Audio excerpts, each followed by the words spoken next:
आज सुनने ही आया एक पार्क में किसी का वेट कर रहा था। वो बार बार हाथ में लगी घड़ी पे टाइम देखने लगा। कुछ देर बाद वहां मिशा दौड़ के आती है और अया को बोलती है, सॉरी, आने में थोड़ा लेट हो गई। इट्स ओके, ज्यादा टाइम नहीं हुआ है। और तुमने ये मास्क क्यों लगा रखा है फेस पर मिशा? मिशा अपने मास्क को खोल कर बोली, वो मैं फर्स्ट टाइम किसी लड़के के साथ डेट पे आई हूं, इसलिए कंफर्टेबल फील करने के लिए मास्क पहन रखा है। आया हंसकर बोलता है, वो अच्छा आइडिया लगाया, पर तुम्हें मास्क पहनने की जरूरत नहीं है। मेरे साथ रहने पर मैं तुम्हें अनकंफर्टेबल फील नहीं कराऊंगा। मिशा बोली, ठीक है, मैं अब ये मास्क नहीं पहनूंगी। चलो, अब हमें देर हो रही है, पहले से ही। मिशा बोली, तो अब हम कहाँ जाने वाले हैं?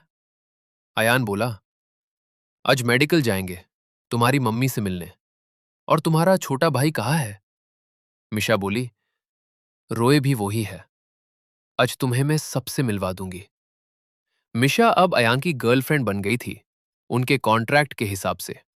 मेडिकल पहुंचते ही अयान मिशा की मॉम को देखता है, जो कि बेड पर सो रही थी। पास में उसका भाई बैठा था। अयान को मिशा का भाई रोए घुरने लगा। अचानक से वो खुश होके तेज आवाज में बोलने लगा, अरे आप तो वही हो ना, जिसने 1 महीने पहले मुझे लड़कों से बचाया था। अयान रोए को देख पहनन नहीं पाया, पर लास्ट में वो भी पहचान गया। मिशा रोए को पूछती है, तुम दोनों कहाँ किससे बचाने की बात कर रहे हो? और मुझे क्यों नहीं पता अब तक इस बारे में? रोए रोए दीदी को बोलता है, उस दिन कुछ लड़कों से मेरी बहस हो गई थी, तो वो मुझे मारने आए, पर तभी अयान भैया ने आके सबको एक हीरो की तरह मर के भगा दिया। अयान को खुद यकीन नहीं हो रहा था, उसने ऐसा कब किया? वो मिशा को बोलता है, पर मैंने तो सिर्फ उन्हें बोला था, झगड़े मत करो इस छोटे बच्चे से, और तभी वो सब भाग गए थे। मिशा रोए को दांत कर बोलती है, तुम्हें मैं कितनी बार बोलूं, बाहर के लड़कों के साथ बेफालतू में मत लदा करो। अयान, अरे तुम दोनों चुप करो आंटी, जग जाएगी नहीं तो।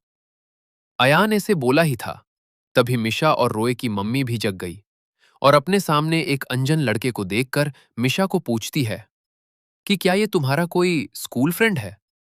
मिशा है बोलने ही बली होती है कि तभी अयान बोल पड़ा, हेलो आंटी, मैं मिशा का बॉयफ्रेंड हूं। उसकी ये बात सुनकर मिशा के साथ उसका भाई भी शॉक्ड हो जाता है, पर उसकी मम्मी छोटी सी स्माइल करके बोलती है, मिशा, तुमने बॉयफ्रेंड लिया, मुझे बताया नहीं। मिशा बोलती है, मम्मी, मैं आपको बताने वाली थी, हम बस कुछ दिन से ही रिलेशनशिप में आए हैं और ये मेरे क्लास का ही है। मिशा की मम्मी अयान को पूछती है, मेरी बेटी को पसंद कैसे कर लिया बेटा? वो तो पूरी मर्द जैसी रहती है। अयान जवाब देता है, ये बात तो मुझे भी नहीं पता आंटी, पर है, उसकी एक बात मुझे बहुत अच्छी लगती है कि वो बहुत मेहनती है। मिशा अंदर ही अंदर सोच रही होती है, ये लड़का इतना झूठा है। कुछ देर बाद मिशा की मम्मी मिशा और उसके भाई को बाहर भेज देती है, कुछ कम से। उनके जाने के बाद अयान उनकी मम्मी के पास बैठा हुआ था। कुछ देर सब शांत था। उसके बाद मिशा की मम्मी बोलती है, मिशा बहुत भोली है ना?